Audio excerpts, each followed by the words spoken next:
Something is being built at the bottom of Mount Sinai. And it's not another golden calf.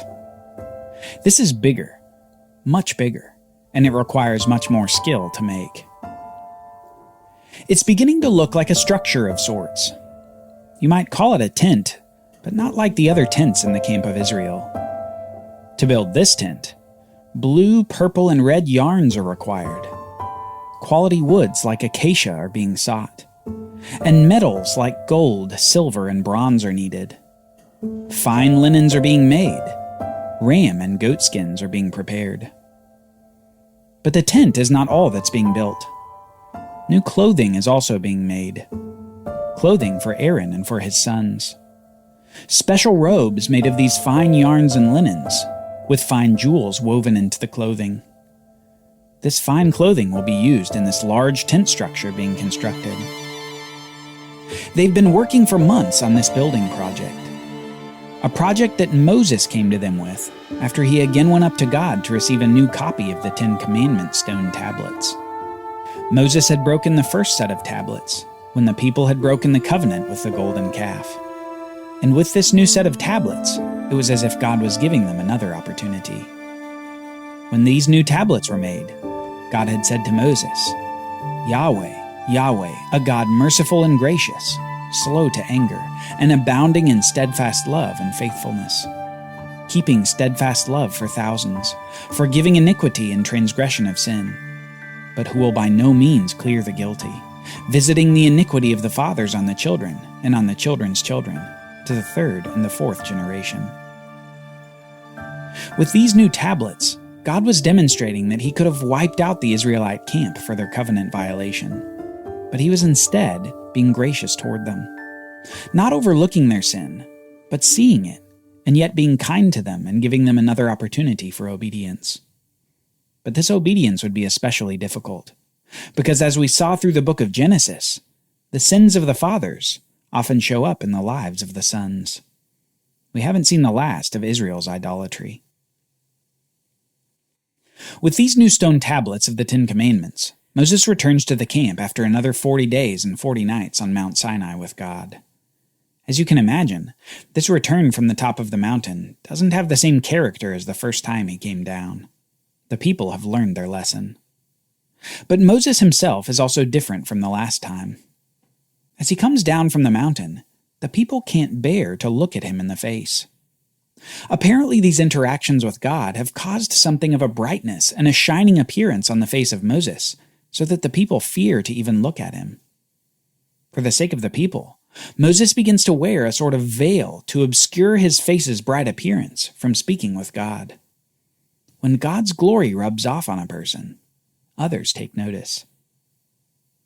It's in this new veiled state that Moses comes before the whole people of Israel and commands this building project that they have embarked upon. Commands that he himself was given from God, according to a plan and pattern that God provided. Let's read in Exodus 35, starting in verse 4. Moses said to all the congregation of the people of Israel, "This is the thing that the Lord has commanded. Take from among you a contribution to the Lord. Whoever is of a generous heart, let him bring the Lord's contribution: gold, silver, and bronze, blue and purple and scarlet yarns, and fine twined linen, goat's hair, tanned ram skins and goat skins, acacia wood, oil for the light, spices for the anointing oil and for the fragrant incense, and onyx stones and stones for setting." And later we read this: "Then all the congregation of the people of Israel departed from the presence of Moses. And they came, everyone whose heart stirred him, and everyone whose spirit moved him, and brought the Lord's contribution to be used for the tent of meeting, and for all its service, and for the holy garments. So they came, both men and women. All who were of a willing heart brought brooches and earrings, and signet rings and armlets, all sort of gold objects, every man dedicating an offering of gold to the Lord. And everyone who possessed blue or purple or scarlet yarns, or fine linen or goat's hair, or tanned ram skins or goat skins brought them. Everyone who could make a contribution of silver or bronze brought it as the Lord's contribution. And everyone who possessed acacia wood of any use in the work brought it. And every skillful woman spun with her hands, and they all brought what they had spun, in blue and purple and scarlet yarns, and fine twined linen. All the women whose hearts stirred them to use their skill spun the goat's hair. And the leaders brought onyx stones and stones to be set, and spices and oil for the light, and for the anointing oil, and for the fragrant incense. All the men and women, the people of Israel, whose heart moved them to bring anything for the work that the Lord had commanded by Moses to be done, brought it as a free will offering to the Lord. You can see how committed the people of Israel are to God in the completion of this structure and associated vestments. They are bringing their wealth to God, day after day, so that this great structure is completed. 40 days prior, they had seen the swift judgment of God, and simultaneously experienced the mercy of God in sparing the nation, and now they were committed. So committed, in fact, that Moses has to ask them to stop giving to the project. And Moses called Bezalel and Oholiab and every craftsman in whose mind the Lord had put skill, everyone whose heart stirred him up to come to do the work. And they received from Moses all the contribution that the people of Israel had brought for doing the work on the sanctuary. And they still kept bringing him freewill offerings every morning, so that all the craftsmen who were doing every sort of task on the sanctuary came, each from the task that he was doing, and said to Moses, "The people bring much more than enough for doing the work that the Lord has commanded us to do." So Moses gave command, and word was proclaimed throughout the camp, "Let no man or woman do anything more for the contribution for the sanctuary." So the people were restrained from bringing, for the material that they had was sufficient to do all the work and more. The people of Israel were committed to doing this wonderful work for God. They were giving and giving and giving until Moses made them stop. Now you may ask yourself, what is this building project for? Why is this tent so important, and why did God command the people to build it? Well, God says it like this to Moses in Exodus chapter 29, verse 43 and following. He says, "At the tent I will meet with the people of Israel, and it will be sanctified by my glory. I will make holy the tent of meeting and the altar. Aaron also and his sons I will set apart to serve me as priests. I will dwell among the people of Israel, and will be their God. And they shall know that I am Yahweh their God, who brought them out of the land of Egypt, that I might dwell among them. I am Yahweh their God." God commands this tent construction so that he may dwell among his people, the people that he brought out of Egypt, and the people that he will bring into the promised land of Canaan. This tent is to be the place where he will dwell, not on a mountain above them, but in a tent in the midst of them. What's interesting about this tent is that it contains incredible reminders of the very beginning of the Bible. One noted Old Testament scholar observes these things. Just as the creation of the world in Genesis 1 contains 7 acts of God where we read, "And God said," before the creation of new things, so here in the instructions for this tent, each of the 7 acts of instruction is preceded by the words, "And Yahweh said." It's as if God is doing a sort of miniature new creation here with the tent. But that's not all, because this tent of meeting has a center to it that comes to be called the Holy of Holies. And this Holy of Holies comes to reflect the Garden of Eden in the midst of the grand creation that God had made. In this small room of the tent, gold is prominent, and precious stones are utilized, both descriptors of the garden in Genesis chapter 2. But notably, the exclusive place of God's presence in this room is symbolically guarded by 2 gold cherubim, angels just like the ones that guarded the tree of life in the garden after the sin of Adam and Eve. God is doing something special with this tent. While he will use it to dwell in the midst of his people, he also uses it as a picture of separation from the people. Not just anyone could enter this tent. In fact, entrance to the tent was extremely exclusive. An entrance into the Holy of Holies required blood, demonstrating the need for atonement covering for anyone who would approach God's presence. God will be in the midst of the people, but he will be set apart from the people nonetheless. This tent would provide a picture of God's graceful presence, while simultaneously showing his utter holiness, requiring perfection to approach him.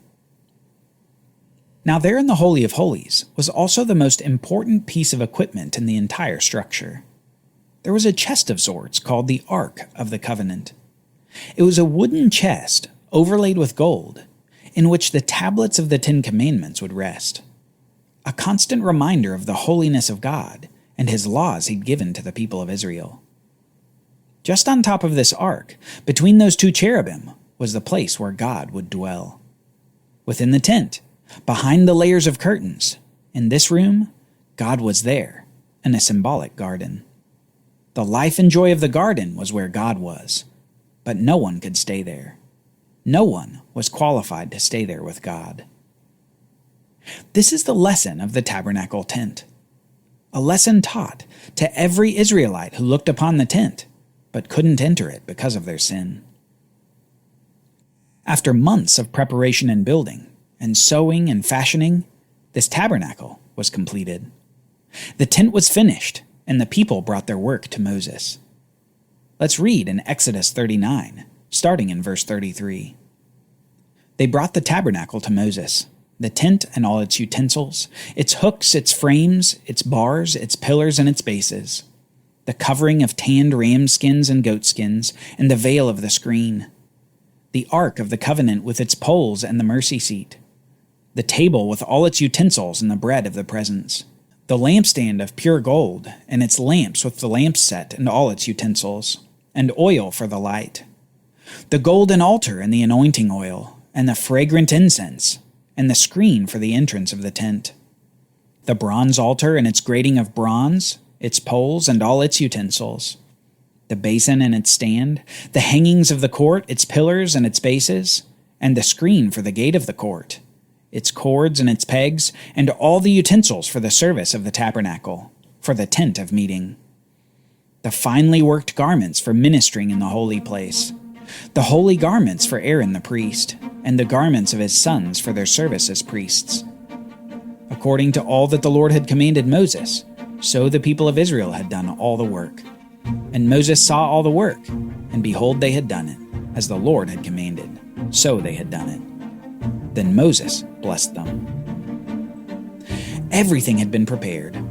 All was ready and set up, and just as God blessed creation on the seventh day after all was complete, so here Moses blesses all the work done according to the commandment of Yahweh. And soon, the cloud atop of Mount Sinai moves to a new location, a location to be with the people of Israel. We finally read this to close the book of Exodus. Then the cloud covered the tent of meeting, and the glory of the Lord filled the tabernacle. And Moses was not able to enter the tent of meeting because the cloud settled on it, and the glory of the Lord filled the tabernacle. Throughout all their journeys, whenever the cloud was taken up from over the tabernacle, the people of Israel would set out. But if the cloud was not taken up, then they did not set out till the day that it was taken up. For the cloud of the Lord was on the tabernacle by day, and fire was in it by night, in the sight of all the house of Israel throughout all their journeys. God is with his people. And this picture of the tabernacle tent is a picture that only gains clarity as we move through the Bible. Especially 1,500 years later, when Jesus is born in a little town in the land of Canaan. It's no coincidence that the Gospel of John includes these words about the incarnation of Jesus. The Word became flesh and tabernacled among us.